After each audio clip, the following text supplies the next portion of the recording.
Chapter 4 Mud Bath. Jack looked over the edge of the riverbank. Annie had fallen into a pool of mud near the water. The thick black mud was up to her chest. "I slipped," she said. "It feels like quicksand." Jack threw down his pack and got on his knees. "Be careful," said Annie. "Don't slip too." Jack pointed to a tangle of old tree roots sticking out of the bank. "Grab those," he said. Annie reached for the roots. "Too far," she said, breathing hard. "I'm sinking." She was sinking. The mud was up to her neck. "Hold on." Jack looked around wildly. He saw a fallen tree branch near the bank. He raced to it, picked it up, and carried it back to Annie. Only her head and arms stuck out of the mud now. Jack held out the branch, and Annie grabbed it. "Hold tight," Jack said. "I'll drag you over to the roots." He started pulling on the branch. "I'm still sinking," Annie wailed. The mud was up to her chin. "Come on," said Jack. "You can do it. I know you can. Try, try." Just then, Jack heard a splash. He looked up.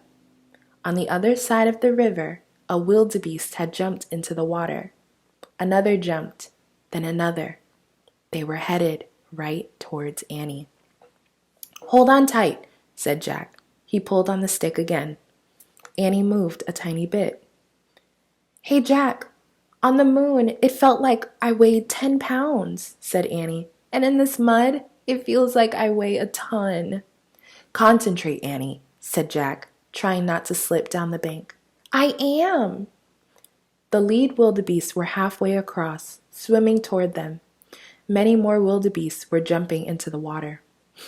"It's now or never," said Jack. He took a breath. He pulled really hard.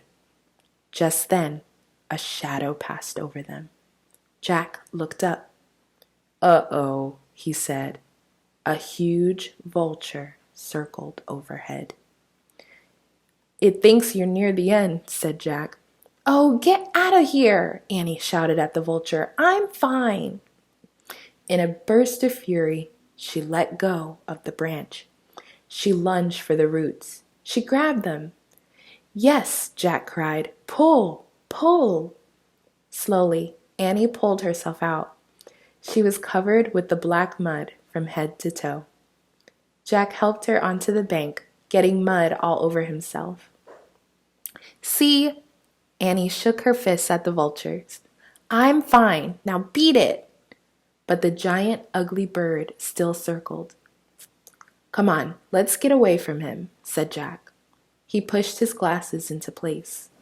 "Rats," he said. Now his glasses were muddy. He tried to clean his hands in the grass. "Oh no," shouted Annie. Jack turned to her. "The wildebeest will get stuck in the mud hole," she cried.